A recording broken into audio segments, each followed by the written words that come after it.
सलीमुल फितरत बद्दू देहाती, उसने तौहीद को कैसे समझा और कैसे समझाया। उसने कहा अल बअरतु तदुल्लु अलल बईर वल अथरतु तदुल्लु अलल मसीर फसमाउन ज़ातु अबराज व अर्ज़ुन ज़ातु फिजाज अफला तदुल्लानी अलल लतीफ़िल खबीर।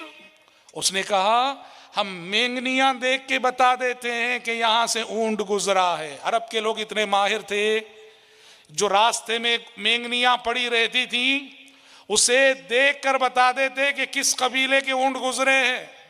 सिर्फ यही नहीं कि ऊंट गुजरा है, उस मेंगनी को देखकर वो यहां तक कंफर्म करते फलां कबीले का ऊंट गुजरा है, इसलिए कि ये मेंगनियां जो है फलां खजूर खाने से बनी है, उसने फलां खजूर खाई है। बद्दू ने कहा अल बअरतु तदुल्लु अलल बईर, मेंगनी को देख के हम कह देते हैं कि यहाँ से ऊंटों का काफिला गुजरा है। वल असरतु तदुल्लु अलल मसीर, कदम के निशानात को देख के बता देते हैं कि यहाँ से इंसानों का काफिला गुजरा है। फसमाउन ज़ातु अबराज व अर्ज़ुन ज़ातु फिजाज अफला तदुल्लानी अलल लतीफ़िल खबीर। तो क्या ये आसमान जो बुर्जों वाला है, ये जमीन जो सड़कों वाली है, अल्लाह की जात जो लतीफ व खबीर है उस पर दलालत करने के लिए काफी नहीं है? इसलिए हजरात कुरान की सैकड़ों आयतें हैं जो हम सबको कायनात में दावत गौर व फिक्र देती है। ऐ इंसानों, खुली आंख से कायनात का मुशाहदा करो। अफला यंजुरून इलल इबिल कैफ खुलिकत व इलस समाई कैफ रुफिअत व इलल जिबाल कैफ नुसिबत व इलल अर्द कैफ सुतिहत। ये सवाल, ये इस्तिफहाम, ये झंझोड़ने वाला, ये बेदार करने वाला, ये दावत फिक्र देने वाला, ये तौहीद का सबक पढ़ाने वाला, कुरान कहता है ये गाफिल इंसान जो अल्लाह की वहदानियत के मुनकिर हैं, उसकी तौहीद के मुनकिर हैं। अफला यंजुरून इलल इबिल कैफ खुलिकत, ये ऊंट को देखते नहीं कि कैसे बनाया गया है, उसकी तख्लीक कैसी है?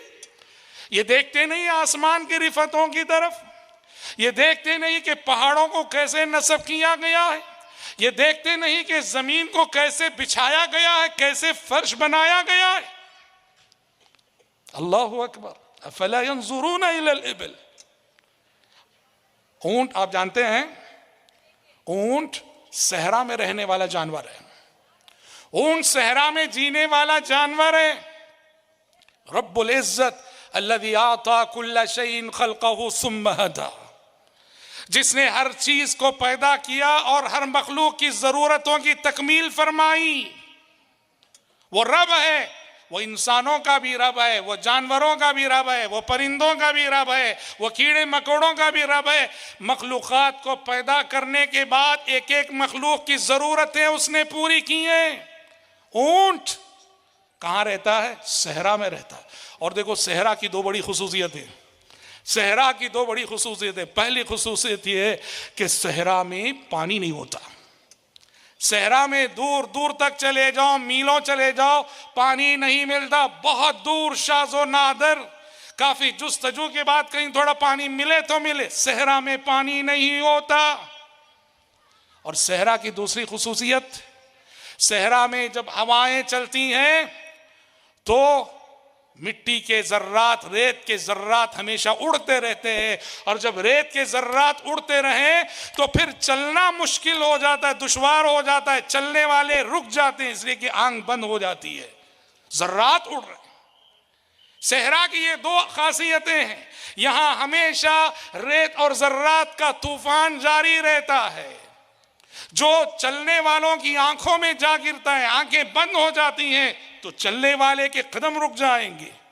और दूसरी सिफत यह है कि यह पानी से खाली रहता है। रब्बुल इज्जत ने ऊंट को जब सहरा में बसाया, उसकी जरूरत की तकमील यूं की। रहा पानी का मसला, पानी के मसले का अल्लाह रब्बुल इज्जत ने यह निज़ाम फरमाया। ऊंट एक ऐसा जानवर है कि अल्लाह ने उसके पेट में, जैसा कि आप सब जानते हैं, एक वाटर टैंक रखा है। ऊंट जब भी पानी पीता है वो सिर्फ अपनी प्यास बुझाता नहीं, प्यास बुझाता भी है। वो जो अल्लाह ने एक अंदर, उसके अंदर एक स्टोर रूम की तरह से एक एरिया रखा है, उसमें पानी स्टोर भी करता है ऊंट। सहरा में रहने, जब उसे पानी मिल जाता है 15-20 दिन 25 दिन का पानी वो स्टोर कर लेता है। इस तरह वो उन सहराओं में जीने के काबिल रहा जो पानी जहाँ के पानी नहीं होता है, वो जो उसने अंदर स्टोर कर रखा है उसमें से जरा जरा थोड़ा थोड़ा करके जो पीता रहता है। और दूसरा मसला, ऊंट वो वाहिद जानवर है जो आंख बंद करके भी देखता है। आंख बंद करके भी वो आंख बंद करे तो उसे नजर आता है, उसका सफर जारी रहता है, उसके कदम आगे बढ़ते रहते। कहना यह है, अल्लाह कहता है कि तौहीद का सबसे बड़ा सबूत मेरे रसूल हैं, तौहीद का सबसे बड़ा सबूत मेरी आसमान से नाजिल की हुई किताबें हैं, और वहीं कायनात का जर्रा जर्रा तौहीद की गवाही दे रहा है। इस हकीकत पे तुम गौर क्यों नहीं करते? और इब्ने हिब्बान की वो जो मशहूर हदीस है उसमें तो बाकायदा तंबीह की गई है, वईद के उसलूब में कहा गया है कि कायनात का जो लोग मुशाहदा करते हो और उससे तौहीद का सबक ना लेते हो। उम्मुल मोमिनीन आयशा सिद्दीक़ा रज़ी अल्लाह अन्हा एक रात का माजरा बयान फरमाती हैं कि प्यारे नबी सल्लल्लाहु अलैहि वसल्लम एक रात अल्लाह की इबादत करते हुए तहज्जुद पढ़ते हुए इतना रोए कि आपकी दाढ़ी मुबारक भीग गई और दाढ़ी के बाद जमीन आपके आंसुओं से भीग गई, जमीन भीग गई। अल्लाह अकबर। उम्मुल मोमिनीन ने प्यारे नबी सल्लल्लाहु अलैहि वसल्लम की ये तड़प देखी और आपसे सवाल किया, ऐ अल्लाह के नबी क्या बात है, आज इस कदर बेचैन है आप, इस कदर परेशान है आप और इस कदर ज़ारो क़ितार रो रहे हैं आप, आखिर कौन सी चीज़ आपको रुला रही है? प्यारे नबी ने कहा, आयशा लक़द उन्ज़िलत अलैया अल-लैलत आयतुन वैलुल लिमन क़रअहा व लम यतदब्बर फ़ीहा। कहा कि आयशा मुझे जानना चाहती हो कि मैं क्यों रो रहा हूं, मेरे ये जो आंसू हैं आंसुओं की तफसीर मालूम करना चाहती हो। और वो आंसू भी कितने भाई, दाढ़ी भीग गई है और जमीन भीग गई है आपके आंसुओं से, इतना रोए हैं आप, क्यों रोए हैं? आपने कहा इसलिए रोया हूं कि आज की रात आसमान से वही आई है और एक ऐसी आयत नाजिल हुई है कि हलाक हो जाए वो शख्स, बर्बाद हो जाए वो शख्स जो इस आयत को पढ़े और उसमें गौर व फिक्र ना करे। और ये आयत कौन सी है? वही जो कायनात में दावत फिक्र देती है। अभी साबिक मुकर्रिर ने वो आयत पढ़ी सूरह आल इमरान की आखिरी रुकू की, इन्न फी खल्क़िस समावाति वल अर्द वख्तिलाफिल लैलि वन नहार लआयातिन लिउलिल अलबाब अल्लज़ीना यज़कुरून अल्लाह क़ियामन व क़ुऊदन व अला जुनूबिहिम व यतफ़क्करून फी खल्क़िस समावाति वल अर्द रब्बना मा खलक़्त हाज़ा बातिला सुब्हानक फ़क़िना अज़ाबन नार। इस आयत के नुज़ूल पे प्यारे नबी का ये तासुर कि आपके आंसुओं से जमीन भी गई। आयत क्या पैगाम दे रही? यकीनन जमीन और आसमान की तख्लीक में और दिन और रात के रद्दो बदल में लआयातिन लिउलिल अलबाब, बड़ी निशानियां हैं अक्लमंदों के लिए। किन अक्लमंदों के लिए? जो अल्लाह का जिक्र करते हैं खड़े हुए, लेटे हुए और अपने पहलू पर बैठे हुए, लेटे हुए और खड़े हुए जो अल्लाह का जिक्र करते हैं। वयतफक्करून फी खल्क़िस समावाति वल अर्द, और ज़मीन और आसमान की तख्लीक में गौर व फिक्र करते हैं। और गौर व फिक्र का नतीजा क्या होता है कि बेसाख्ता उनकी ज़बान से ये दुआ निकलती है, रब्बना मा खलक़्त हाज़ा बातिला, ऐ अल्लाह ये वसी और इस आसमान तूने बेमकसद नहीं बनाया है, ये वसी और इस कायनात तूने बेमकसद नहीं बनाई है, इसकी तख्लीक का एक मकसद है और वो मकसद है बंदगी। और जब बंदगी मकसद है तो रोज़े हिसाब को भी आना है। इसलिए कहा रब्बना मा खलक़्त हाज़ा बातिला सुब्हानक फ़क़िना अज़ाबन नार। जब क़ियामत कायम होगी और हिसाब व किताब होगा तो परवरदिगारा अज़ाब जहन्नम से हमें बचा लेना।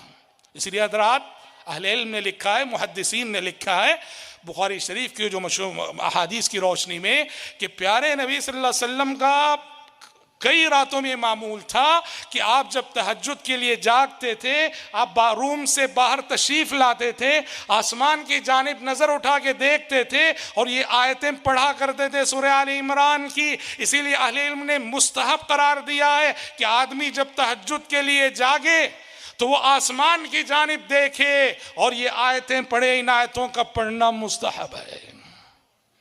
जब सारी कायनात में खामोशी छाई रहती है, जब सारी कायनात में एक सुकूत छाया रहता है और इस सिया काले आसमान में सितारे अपनी रौनकें बिखेर रहे होते हैं, रब्बुल आलमीन की वहदानियत की सबूतों को जानना पहचानना इन लम्हात में बहुत अच्छा और आसान होता है। इसलिए दावत फिक्र दी गई है। तो तौहीद सबसे बड़ी हकीकत है। तो इस कायनात में सबसे ज्यादा सबूत भी इसी अकीदे तौहीद के हैं। और हज़रात, जब सबूत भी इसके सबसे ज्यादा है और सबसे बड़ी हकीकत है, तो अहले ईमान को या यूं कहिए इंसानों को अल्लाह की जानिब से जो बड़ी बड़ी बशारतें सुनाई गई वो इसी अकीदे तौहीद की बुनियाद पर है। अल्लाह की जानिब से आप कोई बशारत सुनना चाहते हैं, अच्छी खबर सुनना चाहते हैं, अपने हुस्ने अंजाम की, जन्नतुल फिरदौस की नेमतों की, अपनी बख्शिश और मगफिरत की, तो इस खुशखबरी को सुनने का तौहीद से बड़ा कोई और जरिया नहीं है। हमारे गुनाहों की बख्शिश हो, हमारे गुनाहों की माफ़ी हो, रब्बुल आलमीन की रहमत का इस्तेहकाक हो, रब्बुल आलमीन की बनाई हुई जन्नत का दुखूल हो,